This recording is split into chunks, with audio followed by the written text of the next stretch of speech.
With more than 430 breweries across North Carolina, the beer industry contributes almost $13 billion to the state's economy. As the industry grows, brewers work to reduce their environmental impact. That starts at places like Perry Farms in Rollsville in northern Wake County. My name is Tim Cools. I am head barley grower here at Perry Farms, and it's a self-proclaimed title. But basically what I do here is help out with the malting grains that we grow for brewing and distilling. Beer begins with grain, and lots of it. Every acre planted requires 2 tons of seed. The reason why barley is so popular with brewing is because it's really the only grain that comes prepackaged with all the enzymes that are required in the brewing and fermentation process.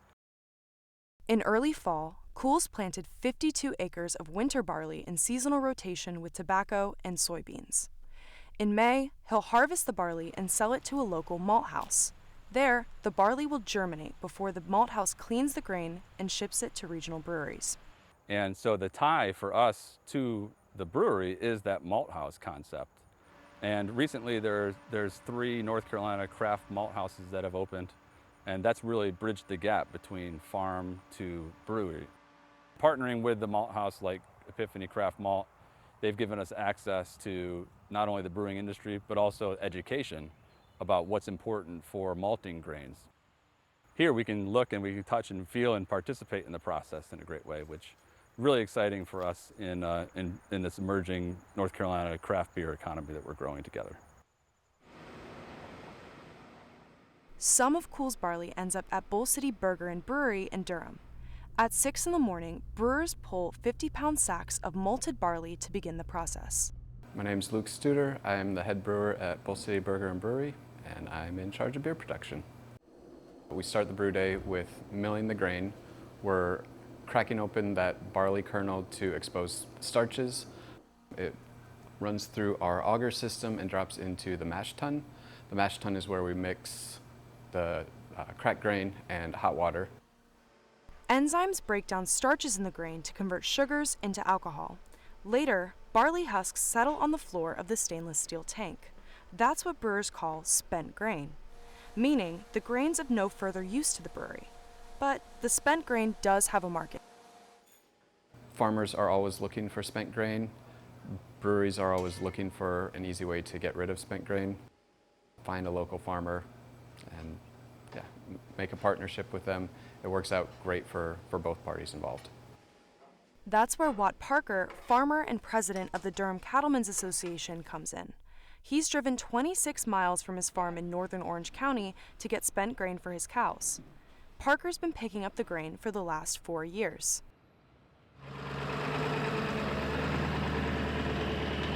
Parker feeds his cows mornings and afternoons. He mixes 1 bucket of pelleted commercial feed with 2 buckets of spent grain.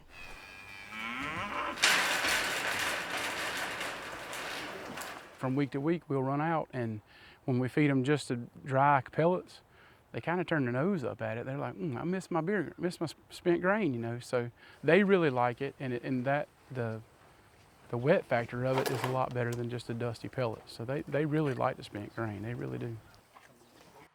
20 miles away in western Orange County, Steel String Brewery is making beer for its taproom in Carborough and retailers in the Triangle. The brewery at Pluck Farm treats all water it uses with a state-of-the-art septic system. Head of brewing, Will Isley, was one of the founders of Steel String in 2013. So we do have a lot of effluent or water discharge that comes out of our systems, and that all goes into our on-site treatment facility because we are a bona fide farm. We have a 5-step process with our water treatment where it goes through a grease trap. It's basically a holding tank for the pH and the temperature to come down. Gray water flows into an underground system that irrigates the brewery's garden, orchard, and picnic area. It is about creating a sustainable agricultural model where we know that our money stays in this state, and we know that we're supporting people who are doing things that are good for the state's, both the economy and agricultural side of things.